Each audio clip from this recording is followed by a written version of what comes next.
Baik, selamat pagi. Assalamualaikum warahmatullahi wabarakatuh. Saya ucapkan selamat datang kepada anak-anak sekalian.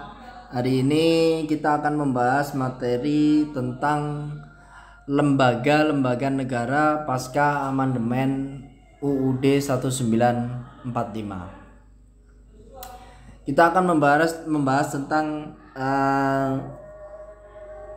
apa itu lembaga negara, kemudian apa saja lembaga-lembaga negara, ya, sesuai dengan UUD 1945. Oke. Yang pertama, sebelum kita masuk ke materi lembaga negara, kita harus mengetahui dahulu apa yang terjadi pada amandemen Undang-Undang Dasar Negara Republik Indonesia tahun 1945. Nah, amandemen ini adalah perubahan yang mana perubahan menyangkut isi UUD tersebut, merubah sistem-sistem yang ada di praktek dalam kenegaraan. Nah, salah satunya yang terubah tentu saja adalah lembaga-lembaga negaranya. Amandemen UUD 45 telah membawa konsekuensi berubahnya termasuk struktur ketatanegaraan di Indonesia. Dalam kasus di Indonesia ada beberapa hal yang menjadi inti, ya, dalam mempengaruhi banyaknya pembentukan lembaga negara yang bersifat independen. Nah, ada yang lembaga-lembaga baru muncul, ada yang lembaga-lembaga dihilangkan, ada yang juga digabungkan, disatukan begitu ya. Nah, kenapa ada perubahan atau ada yang dihapus, ada yang dirubah lembaga-lembaga negara tersebut? Beberapa hal yang mempengaruhi perubahan tersebut, diantaranya tiadanya kredibilitas lembaga yang telah ada akibat suatu asumsi dan bukti mengenai kasus korupsi. Ya, artinya begini, ada lembaga-lembaga negara yang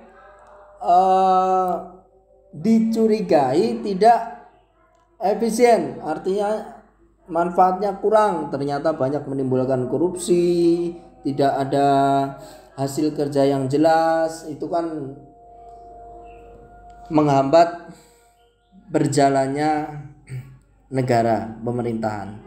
Kemudian tidak independennya lembaga-lembaga negara yang ada karena suatu hal atau lain hal di mana kadang tunduk di bawah pengaruh suatu kekuasaan negara atau kekuasaan lain. Ada lembaga-lembaga negara yang justru itu dimanfaatkan oleh penguasa, itu ya. Kemudian ketidakmampuan lembaga-lembaga negara yang telah ada untuk melakukan tugas, ya. Tidak mampu tugasnya, misalnya lembaga ini kok kerjaannya tidak beres, nah itu dirubahkah, dihapuskan. Adanya pengaruh global, artinya pengaruh global sama Pak, perubahan baru, misalnya sekarang teknologi kok semakin kesini semakin penting dan sangat urgent untuk dibuatkan satu lembaga sendiri, misalkan begitu. Kemudian ada lagi tekanan lembaga-lembaga internasional. Prinsip-prinsip pembentukan lembaga. Penegakan prinsip konstitusionalisme, yaitu gagasan yang menghendaki agar kekuasaan para pemimpin dan badan-badan pemerintahan yang ada dibatasi. Pembatasan tersebut dapat diperkuat sehingga menjadi suatu mekanisme atau prosedur yang tetap, sehingga hak-hak dasar warga negara semakin terjamin dan demokrasi dapat terjaga. Itu prinsip pembentukan lembaga. Kemudian prinsip checks and balance. Apa itu checks and balance? Adanya prinsip mengawasi dan mengimbangi, ya, yang menjadi roh bagi pengembangan demokrasi. Ya, harus ada checks and balance. Artinya lembaga itu memang harus benar-benar terawasi, ya, dan juga mampu mengimbangi satu sama lain dalam usaha menjalankan roda pemerintahan. Prinsip integrasi dalam arti bahwa pembentukan lembaga negara tidak bisa dilakukan secara parsial. Keberadaannya harus dikaitkan dengan lembaga lain yang telah ada dan eksis. Ya. Pembentukan lembaga negara harus disusun sedemikian rupa sehingga menjadi satu kesatuan proses yang saling mengisi dan memperkuat. Jadi lembaga negara itu harus saling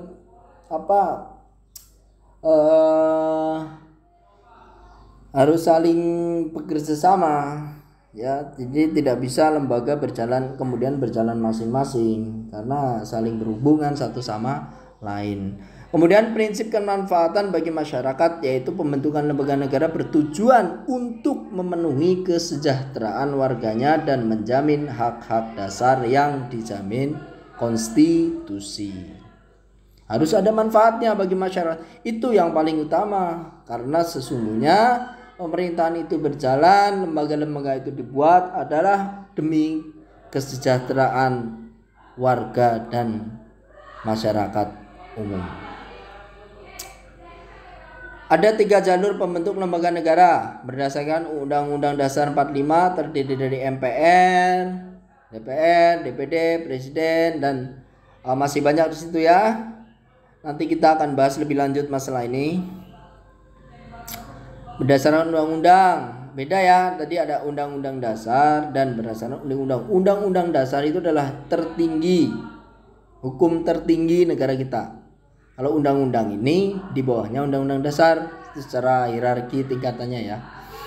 Ada Komnas HAM, KPK, KPI, dan lain-lainnya. Ada Komnas Anak, ada komisi kepolisian, masih banyak lagi.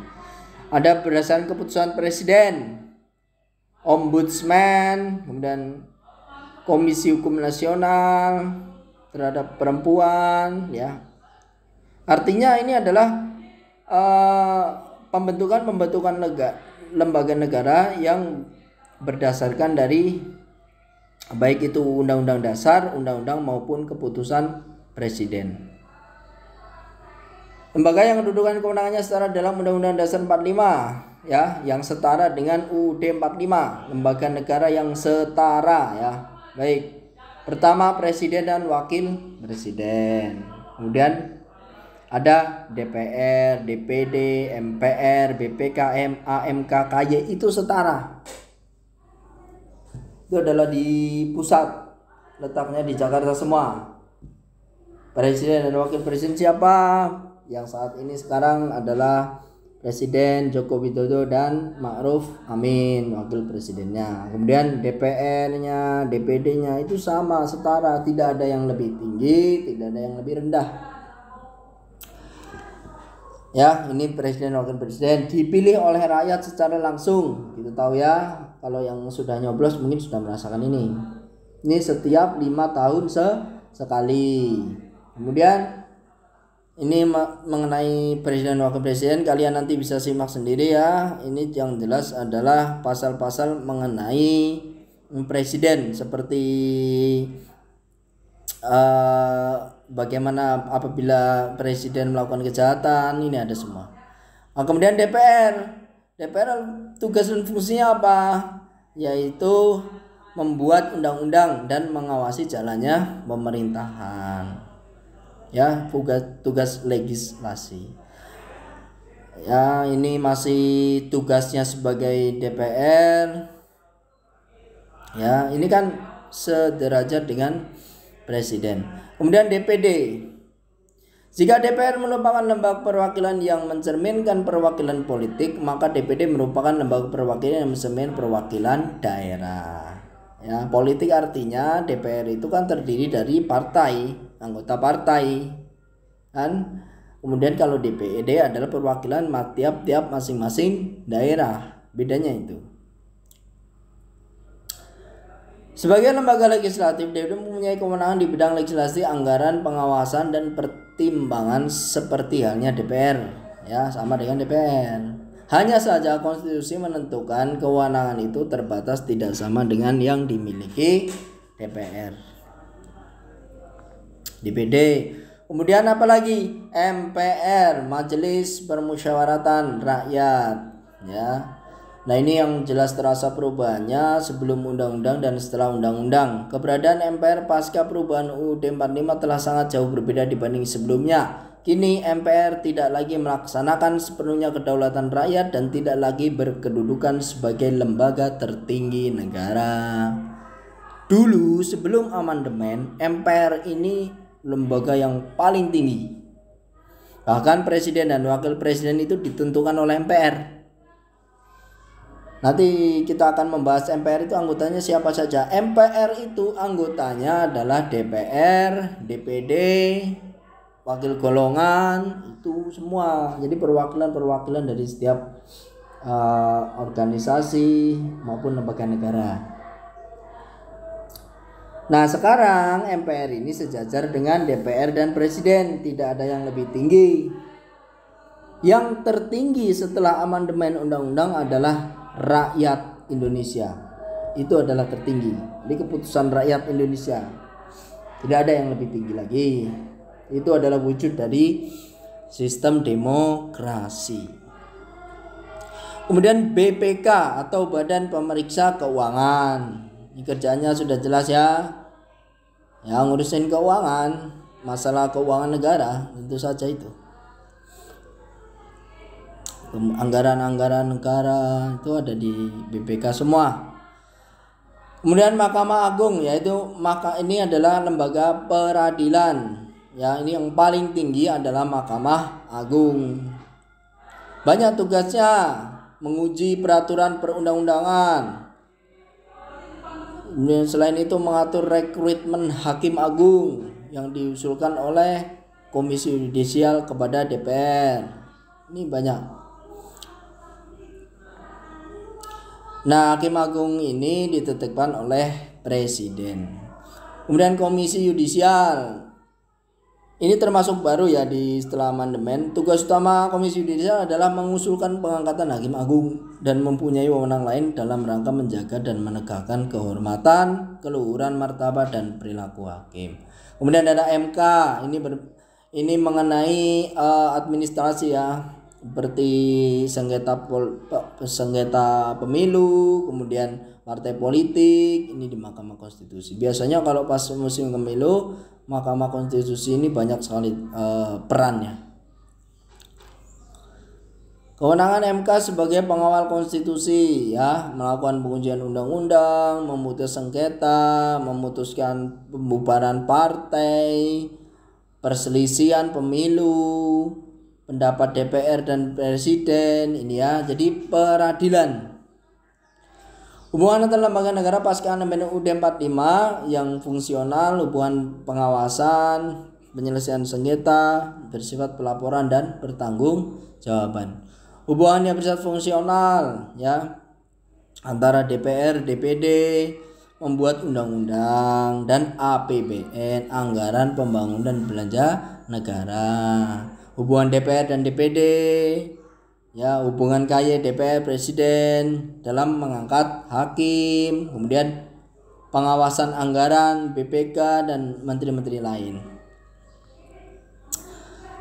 KPU dengan pemerintah ya dalam penyelenggaraan pemilu, Komnas Hukum Nasional dengan presiden. Jadi hubungan fungsional antar lembaga negara tinggi tersebut ya.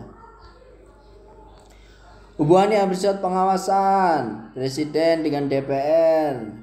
DPR melakukan fungsinya sebagai legislasi, yaitu mengawasi jalannya pemerintahan, yaitu presiden.